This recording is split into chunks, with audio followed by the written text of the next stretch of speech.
Done.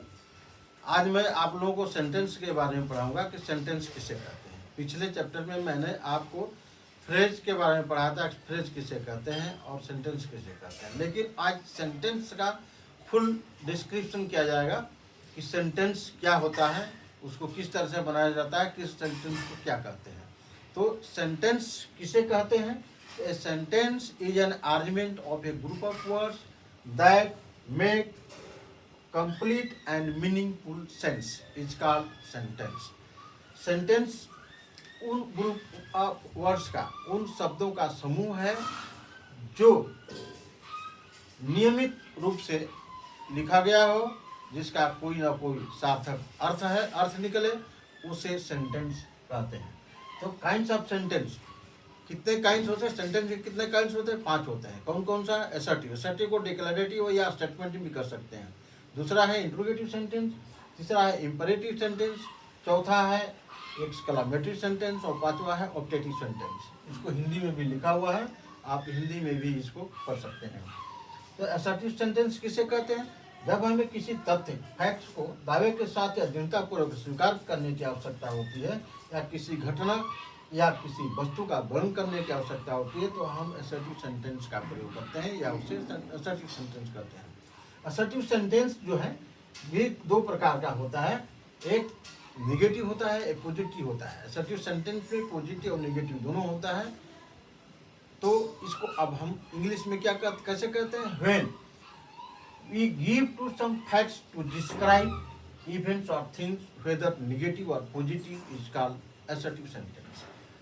दूसरी तरह से कह सकते हैं कि an assertive sentence makes only a statement and assertion and ends with full stop। ये असर्टिव सेंटेंस का डेफिनेशन हुआ। आप इसको अच्छी तरह से पढ़ लीजिएगा और ये पूरा लिखा हुआ भी आपके पास में जब YouTube खोलेंगे तो पहुंच जाएगा, आप अच्छी तरह से पढ़ सकते हैं। और मैं जिस तरह से पढ़ा रहा हूँ उसमें ये आवाज़ भी आएगा, आपको हर तरह से इसका फायदा मिलेगा। तो अब निम्नलिखित असर्टिव सेंटेंस के बनावट के कुछ सूत्र हैं जिन्हें याद रखना जरूरी है।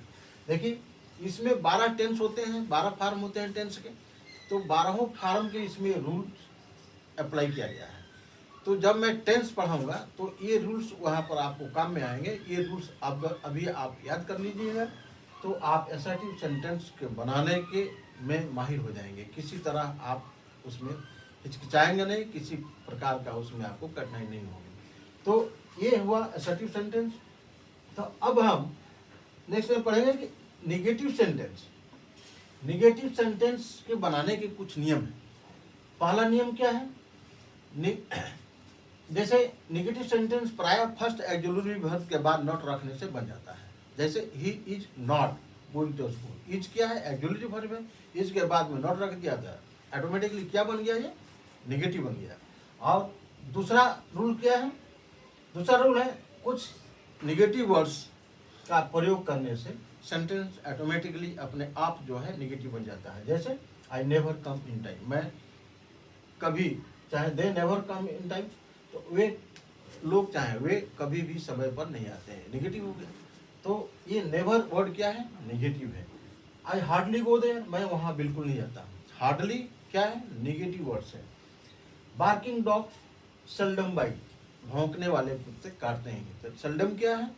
ये निगेटिव वर्ड्स है। इसका प्रयोग करने से इस सेंटेंस क्या है? निगेटिव बन जाता है। तीसरा रूल क्या है? किसी नाउन के पहले, किसी नाउन के पहले जब आप असर्टिव सेंटेंस बना है तो उसमें नाउन से पहले यदि नो का आप प्रयोग करते हैं, नो लिखते हैं, तो वो सेंटेंस ऑटोमेटिक क्या बन जाता है? नेगेटिव बन जाता है। जैसे आई हैव नो मनी, अब हैव के बाद में नॉट नहीं लिखा है, नो लिखा है, और मनी क्या है? नाउन है, इसलिए I have no money, noun से पहले नो लिख देने से सेंटेंस ऑटोमेटिकली क्या बन जाता है? नेगेटिव बन जाता है। जैसे ही हैज नो पैशंस, उसके पास धैर्य नहीं है, चाहे उसे धैर्य नहीं है। There is no possibility of his arrival, उनके आने की,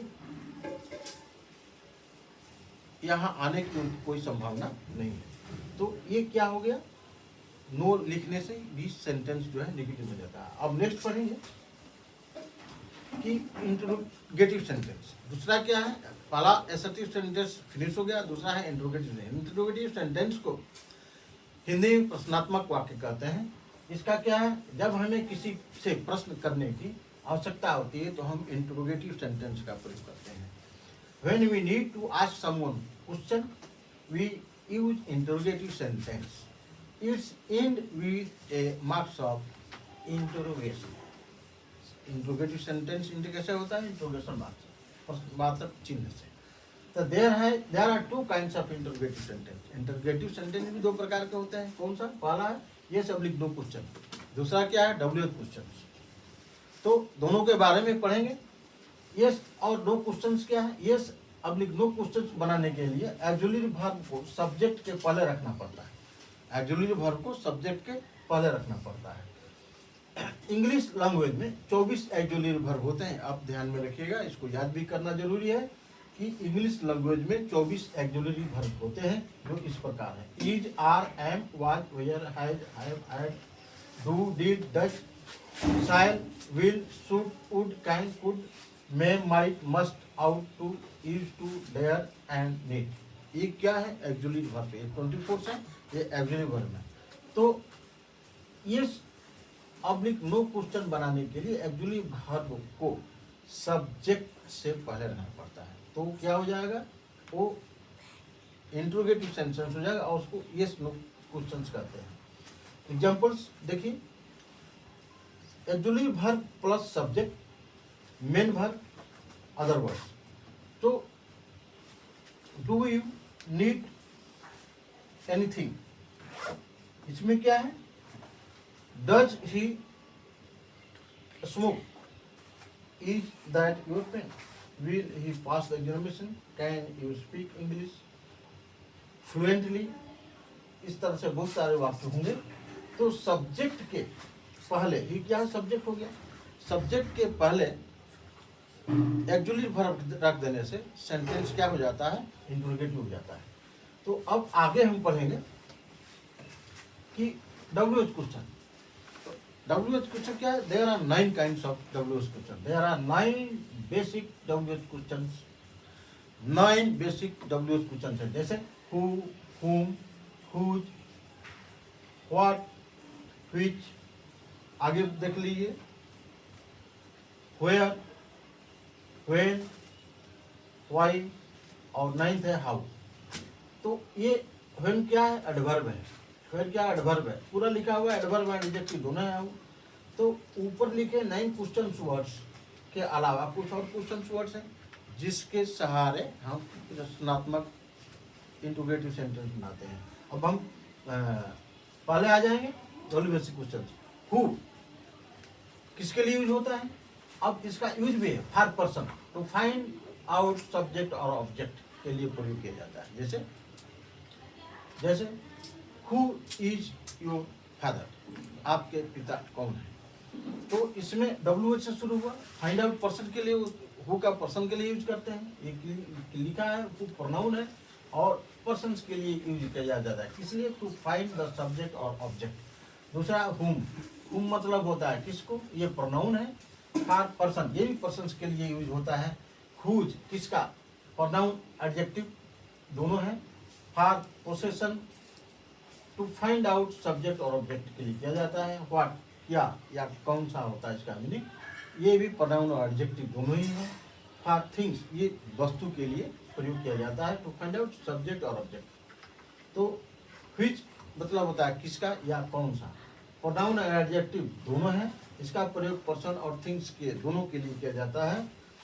जब सेंटेंस में कोई चॉइस न हो, यानी इसका प्रयोग सब्जेक्ट और ऑब्जेक्ट को मालूम करने के लिए किया जाता है। तो ये हो गया। आपको नेक्स्ट बताएंगे वेयर का प्रयोग। वेयर क्या है, एडवर्ब है। तो इसका प्रयोग प्लेस के लिए किया जाता है। जैसे वेयर आर यू गोइंग, आप कहाँ जा रहे हैं।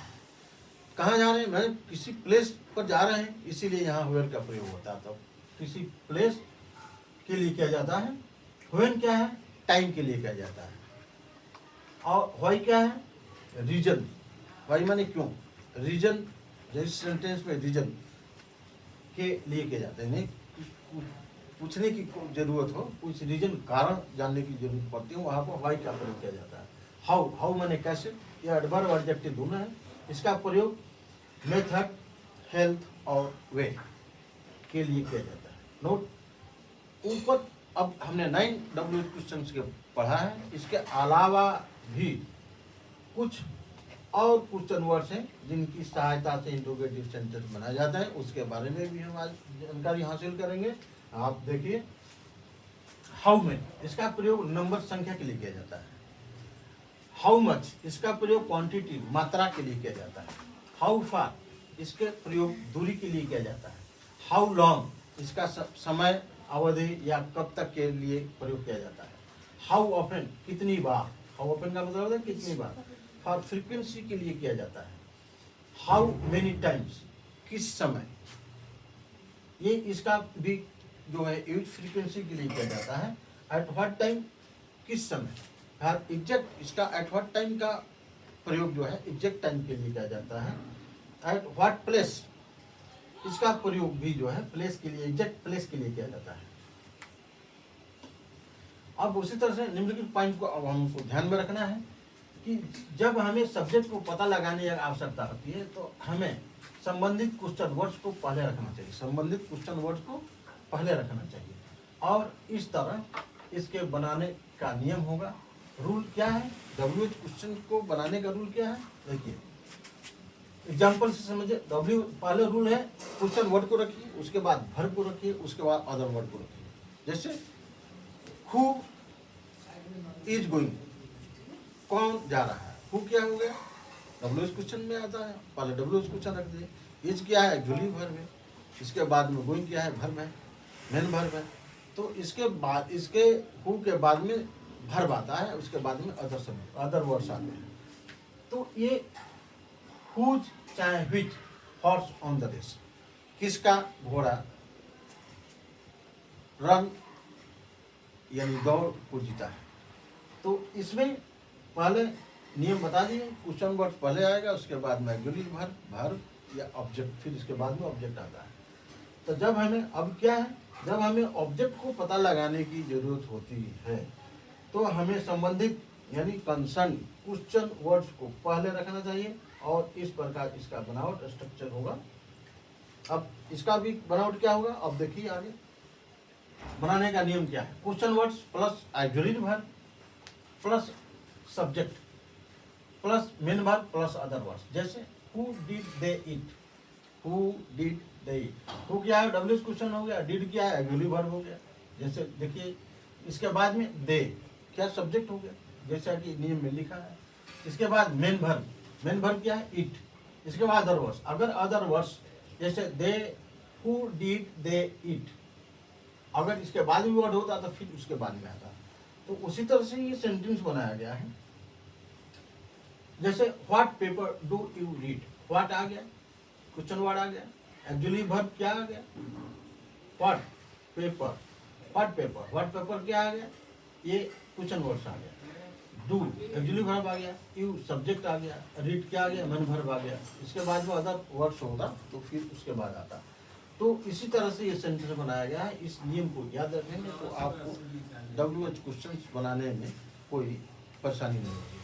तो अब क्या है, अकॉर्डिंग टू रूल, नियमानुसार अंग्रेजी में हम प्रीपोजिशन क्वेश्चन वर्ड्स का प्रयोग करते हैं, लेकिन ऑर्डिनरी इंग्लिश साधारण अंग्रेजी में हम सामान्यतः प्रीपोजिशन का प्रयोग सेंटेंस के अंत में करते हैं। इससे सेंटेंस की मीनिंग में कोई अंतर नहीं होता है, केवल स्ट्रक्चर में थोड़ा अंतर होता है। जैसे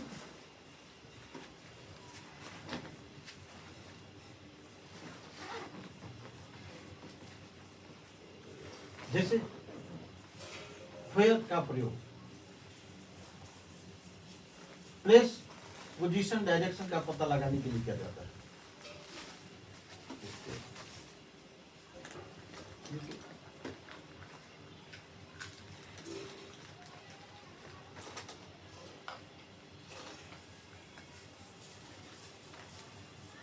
उसके बाद ये सब जो है हाउ मेनी, हाउ मच का प्रयोग कैसे किया जाता है इसमें पूरा लिखा हुआ है। इसको आप ध्यान से पढ़िएगा और जहाँ समझ में नहीं आएगा वहाँ पर आप मुझे कॉल करके पूछ सकते हैं।